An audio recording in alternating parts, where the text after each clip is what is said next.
Good evening, YouTubers. Dave here from Funky Sloth Comic and Collectibles, and today is March 5th, 2021. I hope everyone is staying safe and doing well.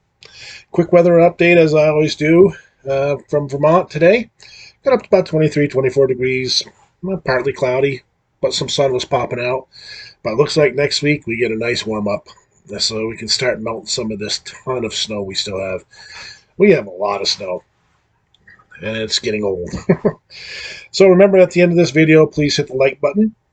Also, if you have not yet, please subscribe to my channel. Hit the share button if you'd like to share it to other people, and also hit that notification bell, which notifies you when my new content comes up. So, being today is the first Friday of the month, and if you watched my last video where I did an update on how I'm going to do my videos, the first and third Fridays are going to be my top 16 list, and then the second and fourth Fridays are going to be my comic and collectibles. So being today is the first Friday, it is time for a top 16 list. So, my top 16 list for today will be my top 16 sci-fi shows of all time.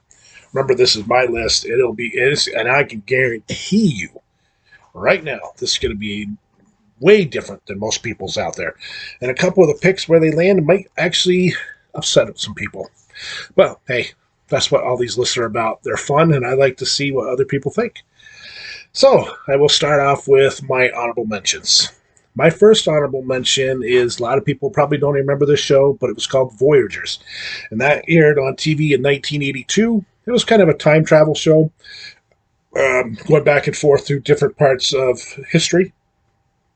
And you traveled with 12-year-old Jeff Jones and his buddy Phineas Fogg. I loved the show. It was fun. And in 1982, I was, 14? So I was really getting into the sci-fi then. So that brings me to my next one. A lot of people are not going to think this is sci-fi, but it is. It's called Land of the Lost, which aired from 1974 to 1977. And if you remember, it's a story of Marshall, Will, and Holly, who were on a routine expedition. I love that show. The dinosaurs, Alice, the Sleestacks, everything about it. It was just such a fun show. Yeah, was it corny? Yeah, it was. But I was like 8 when it first came out, and I loved it. I can remember waiting for this to come on Saturday morning cartoons. Great show. Great. So with that being said, this brings us into my top 16. So my first one, number 16, will be Falling Skies, which aired from 2011 to 2015. I really enjoyed this show. For a TV show, the special effects, CGI, everything was really good. I love the whole concept of the humans fighting for survival, but it was the militias that they were showing that were fighting against the aliens. And the aliens would take the kids and actually I can't remember what they're called, but put this thing on their back that made them work for them. And if you tried taking it off, and killed the kids until they figured out how to do it. But I enjoyed the show. And the 5th season wasn't that good. That's why it actually knocked it down some, and it almost knocked it out of the top 16, but it landed at 16 for me. So number 15. I love this show. This is one of the first shows that got me into sci-fi, and it's an oldie. It's Flash Gordon, which aired from 1954 to 1955. This is one of the shows that got me hooked on sci-fi as a kid in the 70s. I would see these on reruns on the old PBS channels and that sort of stuff.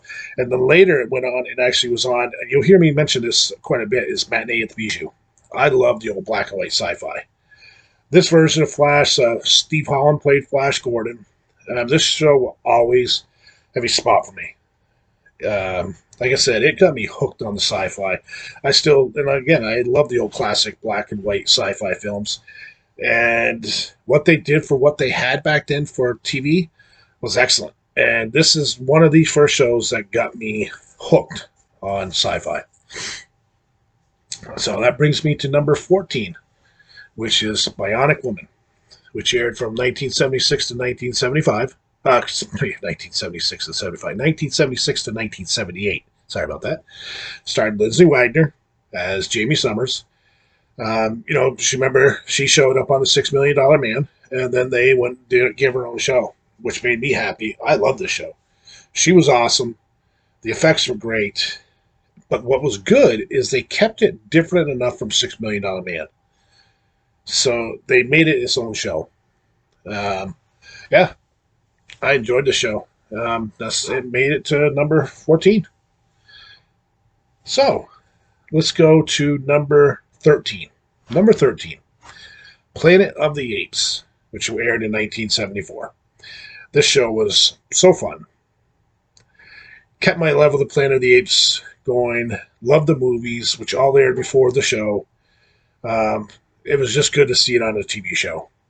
I was able to watch all the movies via the reruns, so when this came out, I can remember sitting there and watching the show. Actually, to be honest with you, it almost freaked me out a little bit as a kid in certain parts. So I was 10. No, I was 8 when it first came out. No, 6. But I can remember watching the show and absolutely loving everything about it. Yeah, the effects weren't all that great, but I liked the stories. The acting was pretty decent, but it will always have a spot for me. Planet of the Apes from 1974. Next on the list will be number 12, which is Buck Rogers in the 25th Century, which aired from 1979 to 1981, starring Gil Gerard and Aaron Gray. The show was fun. You had always different plots going on. The acting was okay. Okay. The special effects, okay. But I enjoyed the show. Again, I see reruns. I watch them. Actually, I think the CW was running it for a bit, and I actually record them all off the cable. But Buck Rogers, I can remember having the toys. What was the robot's name? Tweaky. Having him, having the fighters, having Aaron Gray and Gil Gerard's action figures, the trading cards. If it had to do with Buck Rogers in the 25th century when I was growing up, I had it. Because this show I was like 11 to 13 right in that area while it ran. So I was, like I said, that's right around 10 is when I really got into sci-fi. I was into it a little before that, but sci-fi from like 10, 12, 14 on, really got into it. This is one of the shows that actually got me really going on it. The next one is a classic. This show, I would love to see them kind of do a remake of it. I don't want them to ruin it because that's what they do a lot nowadays. They ruin things. But this is Space 1999, which aired from 1975 to 1977. This show is still one of those shows that has a great story. Special effects were actually really good for its day. But what stands out is the story. The story, the acting. I mean, if you remember, this Moonbase Alpha is a research colony, and it watches over the atomic waste from Earth. Now, then that atomic waste explodes, huge explosion, and knocks the moon out of our orbit and out into the galaxy. And from there, we go on great episodes. I mean, some really good stuff. Each week was different, and I actually have the model somewhere, which I should have got out to show. But I love that show. I wish that would be on reruns, but you can't find it anywhere. I haven't seen it. I don't ever see it on DVD or anything, but I wish it would because that was great. You can still see bits and pieces of it on YouTube. But yeah, Space 1999. So that brings me to number 10. So we're in my top 10, which my first one will be for number 10, which is Firefly, which was a single season, very short-lived. That should have lasted so much longer. The show was awesome. I mean, this takes place 500 years in the future after a civil war. The crew of the ship Serenity, which, if you remember, became a movie. So that tells you how good they thought it was. But they canceled it, which makes no sense. But just trying to survive in the galaxy. And the stories were fun. The special effects were great. It was just a fun show. And it should have stayed on so much longer. It was just a great show. A lot of great actors. The acting was actually really good in it. The special effects were really good. I know I said that before, but the special effects for this TV show were really good. But I never understood why they canceled it. These TV studios, sometimes when they cancel stuff, I don't get it. Then they'll leave other stuff, crap shows running for years and years and years. All these reality TV crap they have on today, now, but they'll cut good stuff off. That brings me to number 9, which is Lost in Space, which aired from 1963 to 1968. Of course, I was born in '68, but so I watched all these on reruns on Saturday mornings. I was hooked right from the beginning episode, with them going into space on the spaceship Jupiter 2. Love the ship design, the stories, the monsters, the robot, which was not given a name. His phrase, "Danger, Will Robinson," is one of the most iconic sayings in TVs and movies. You hear it, you know what show it's from. They were supposed to be, if you remember the story, they were supposed to be cryogenically frozen and awaken when they reached their destination, but Dr. Smith got on board and sabotaged some of the computer programs with the robot, made the robot do it. And before he could get off the ship launched, and his added weight made the ship go out of control. So that's how we got lost in space. And we went on. Some of the monsters were, compared to nowadays, are bad, but it was so good. It was really a good show. It was fun. There was a lot of people in that movie, a lot of special people that were actors and actresses that were good in that show. And if you really want to see some decent, actually, the 2018 remake of Lost in Space, it's pretty good. They're actually going on the 3rd and final season now. It's on Netflix, and it's not bad. They take a different take on it, which is okay because they didn't ruin it. They did it their own way, but it's not bad. So that was number 9. Number 8, which, if this show keeps going, it will definitely creep up my list. Number 8, The Mandalorian. This show is currently airing from 2019 to present. We're on the break now. Season 3, I guess, is January 2022. I love the show. This is a Star Wars Western. The characters are great. The special effects are movie quality. But the best part is the stories. This last season was just great on how he had a set mission, and that set mission, he was not going to go away from it, and he was going to deliver the package no matter what. And the way they put that Western feel into it is great, because I love Westerns. And that's what the movie, I mean, it's just great show. Great show. This show will definitely be going up higher in the rankings as long as the seasons keep going strong. It will be there. It's hard to place the rest above the rest for me right now, but it will definitely go above a couple. I think this show is what Star Wars should be, not the crap what they called episode 8 and 9. 7 wasn't too bad, but 8 and 9 were just crap shows. But being that they decided to fire Gino Serrano, who knows? Because she was actually great in the show. I don't know what they'll do there. So I'm looking forward to season 3, and so it might actually go higher on the list. I might have to revisit this list sometime. This brings me to number 7, V, from October of 1984 to March of 85. This is one of those first TV shows to show a real invasion of Earth from so-called friendly aliens. But if you remember, these aliens looked like humans, but underneath they were lizards. Kind of corny, but it worked. The special effects were good for a TV series back then. The acting was good. The whole storyline from beginning to end was good on how the humans were in awe of these aliens when they first got there. V means visitors. How they were in awe, and certain bands of people just thought something was strange about them. So they would go on and try to figure out what's going on, and then they found out they were trying to get other humans to join them, but the aliens were fighting them all along. Screw it, great show. The 2009 version that they did, the remake of it, was pretty good, but the 84 version was, I think, much better. So this brings you to number 6. Number 6, Battlestar Galactica, the original, which aired from 1978 to April of 1979. It was only one season. And this is one of my favorite shows of all time. I remember when this came out like it was yesterday. The whole build up on the commercials. I actually was at my grandmother's house when this aired the original night, and I was pumped. I mean, I was pumped. 10 years old, just the previous, like 6 months earlier. Yeah, 6, 8 months earlier, I watched Star Wars.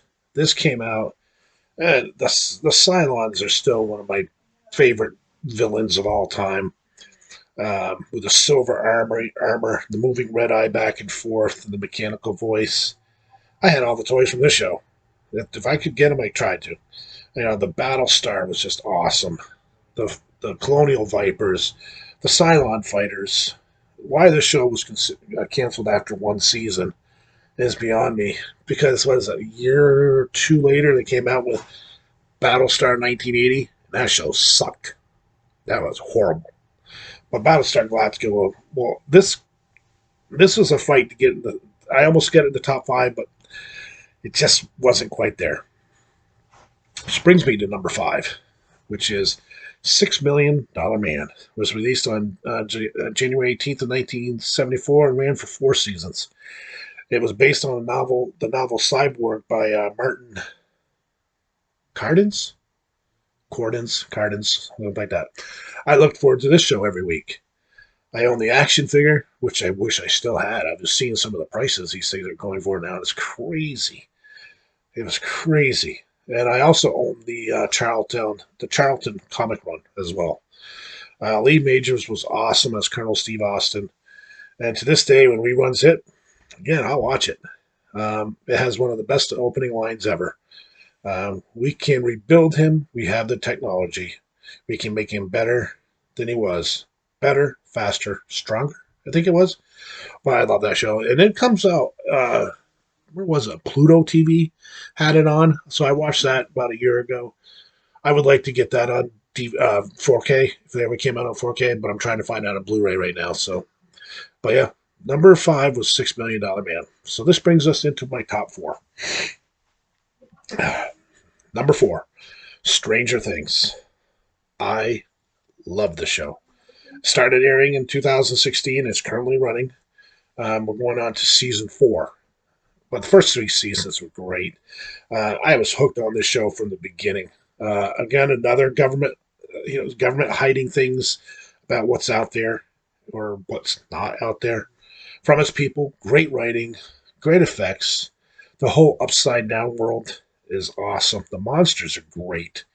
The characters, especially David Harbour as Sheriff Hopper, he is great. Funny. Millie Bobby Brown as 11, she's awesome. Not a fan of her in some of the movies she's done, but she's great in the show.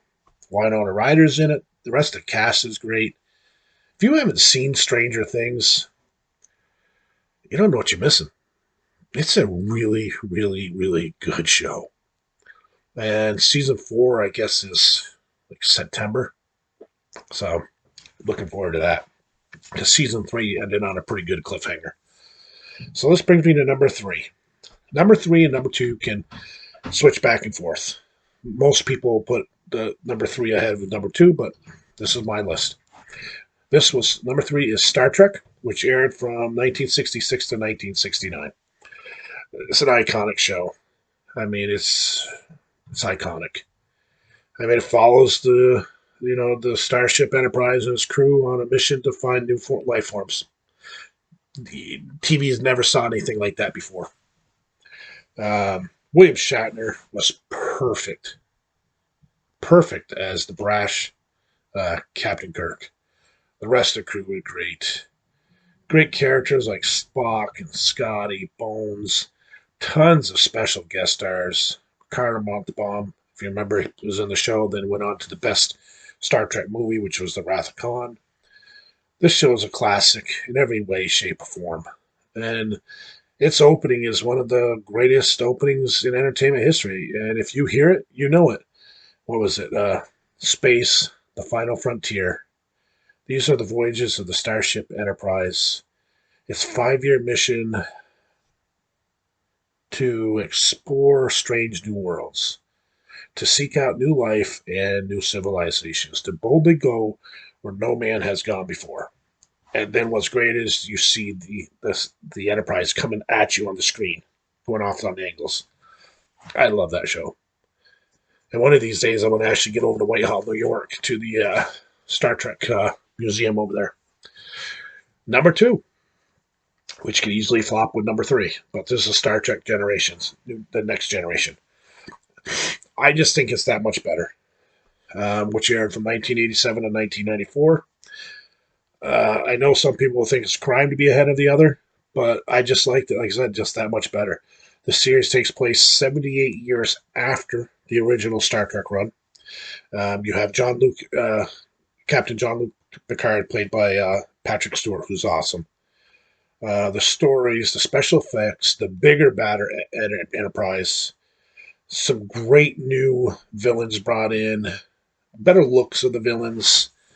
I just enjoyed this, like I said, just a smidge better. And their entry line was changed just a little bit from the original. I'm gonna have to read this one because it was Space, the Final Frontier. These are the voyages of the Starship Enterprise. Its continuing mission to explore strange new worlds, seek out new life and new civilizations, to boldly go where no one has gone before. So they changed it up just a little bit from the original. So, number 2. And that brings me to number 1. Number 1 is Battlestar Galactica, which aired from 2004 to 2009. This show is awesome. It is by far, to me, the best science fiction show to ever be aired on TV. This show, it was fun. The entire 4 seasons. They say 4 seasons, but you got season 1, season 2, then you get season 2 Razor, then you get season 3, season 3.5, 4, and 4.5. There's only 4 seasons, but there's more than that. Great stories, and and what was good about it, they weren't just centered on one person; they were centered on everybody in the show. You had Admiral Dama, who was played by Edward James Olmos. He knocked it out of the park on that role. And then you had Starbuck, played by Katie Sackhoff, who's awesome. Apollo was played by Jamie Bamber. I can't remember his last name. Then you had Colonel Ty and President Rosalind, so many other characters.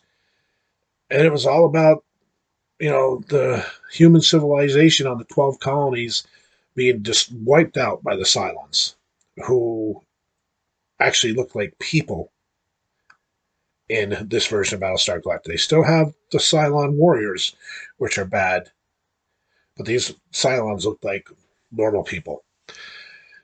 Then from that point forward, I think they started out like 50,000 survivors in a ragtag fleet. You had the Battlestar Galactica, and you had the fleet of ships with all the humans in the universe on these ships. And their one goal only, is to get to the planet Earth. You very rarely ever see them on land. There's a couple seasons where they're on land. But for the vast majority of the time, the action and stories take place on the ships. The space battles in this TV show are on par with anything you're going to see in movies. You had great land battles. And the ending to the show shocked me on how they found Earth, or I should say how they found Earth, what year Earth actually was in when they found it, with their technology, and when they landed on Earth, where Earth's technology was. Best sci-fi show of all time, easily. So, that was my top 16 list. I hope you guys enjoy it. Please leave your comments down below. Let me know what you think. Your top 16, or just a few top sci-fi shows. Again, I hope you enjoyed it. Remember to watch what you want to watch. Enjoy what you watch. All right, folks, you guys have a great evening. Now I will talk to you next Friday. Have a good night.